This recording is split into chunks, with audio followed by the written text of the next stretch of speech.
News nation channel पे समीर साहब ने एक बचकाना सवाल किया जिसका जवाब कोई भी बच्चा दे सकता है और इनफैक्ट इसका जवाब एक बच्चे ने दिया भी है।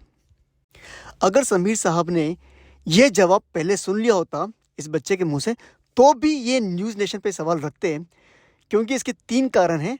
पहला ये है कि जो इनके सामने जो इनकी होस्ट है पीनाज त्यागी मैडम, उनको कोई भी बेवकूफ़ बना सकता है और इनको एक्चुअली बेवकूफ़ बना भी रहे, उनको पता भी नहीं चलता। उस वक्त भी वो बेवकूफ़ बन जाती हैं और बाद में भी वो स्टडी नहीं करती है और कंटिन्यू उसका बेवकूफ़ी कंटिन्यू रहती है। दूसरा रीज़न ये है कि इन एक्स मुस्लिम की जो ऑडियंस हैं उनकी 2 कैटेगरीज हैं। पहली कैटेगरी ये है कि वो बेवकूफ़ हैं, एक्चुअली वो नफ़रत में बेवकूफ़ बन रहे हैं। दूसरा ये है कि वो कुएं के मेंढक हैं, उनको जितना पढ़ाया जाता है वो उतना ही पढ़ते हैं और उनको ये लगता है कि जो उनको पढ़ाया गया है वो सच है। और तीसरा रीज़न ये है कि मुझे लगता है कि ये अल्लाह का प्लान है। ये एक्स मुस्लिम्स नेशनल चैनल पे और अपने यूट्यूब चैनल पे लाखों या करोड़ों ऑडियंस इकट्ठा कर रहे हैं और इनको कुरान के बारे में बता रहे हैं, कुरान की मिस्टेक्स दिखा के शो कर रहे हैं। फिर एक दिन ऐसा आएगा जब ये अपने जाल में खुद ही फंस जाएंगे, क्योंकि सबके सामने तो ये बात आनी ही है कि कुरान में कोई भी मिस्टेक नहीं है और ये कुरान जो है अल्लाह की सच्ची किताब है।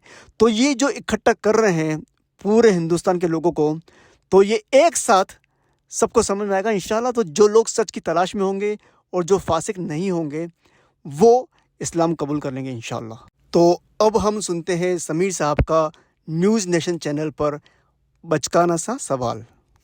जो हमारे मुस्लिम भाई मानते हैं कि हज़रत मोहम्मद मुस्तफ़ा साहब जो है अल्लाह के रसूल हैं, कुरान स्क्रिप्चर पूरी किताब के अंदर 6336 आयतों के अंदर कहीं भी क्लियरली ये नहीं कहता कि मोहम्मद अल्लाह के रसूल हैं जिन पर कुरान नाजिल किया गया। पूरी किताब में कहीं नहीं कहता, लेकिन लोगों का ईमान है, लोगों का यकीन है। अब ये ईमान और ये यकीन कहाँ से है जब आप साबित नहीं कर सकते कि मोहम्मद अल्लाह के रसूल हैं। अगर कोई ये साबित कर दे मुझे स्क्रिप्चर से कि मोहम्मद अल्लाह के रसूल हैं तो मैं इस्लाम कबूल कर लूँगा। और अब हम समीर साहब के इस बचकाने सवाल का एक बच्चे से जवाब सुनते हैं। बेटी मैं आपके बाल बना देता हूँ, आज मुझे आप थोड़ी सी हजूर पाक की शान में कुछ सुना दें। जी अंकल जी, मैं आपकी फरमाइश पर आपको हजूर पाक की शान सुनाता हूँ।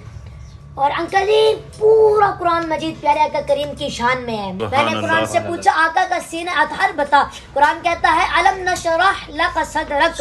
मैंने कुरान से पूछा आका का जिक्र बता, कुरान कहता है वरफअना लक जिक्रक। मैंने कुरान से पूछा आका का शहर बता, कुरान कहता है ला उक्सिमु बिहाज़ल बलद। मैंने कुरान से पूछा आका की नबूवत बता, कुरान कहता है या अय्युहन नबी।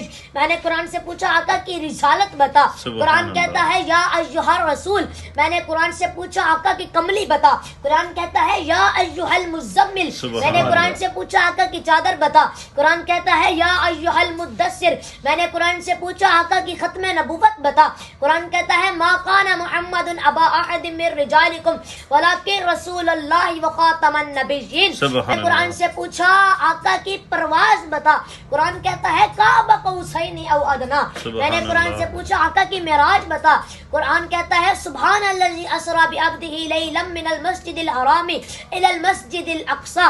मैंने कुरान से पूछा आका की बातें बता, कुरान कहता है वमा यंतिकु अनिल हवा। मैंने कुरान से पूछा आका का दरूद बता, कुरान कहता है इन्नल्लाह व मलाइकतहु युसल्लूना अलन नबी।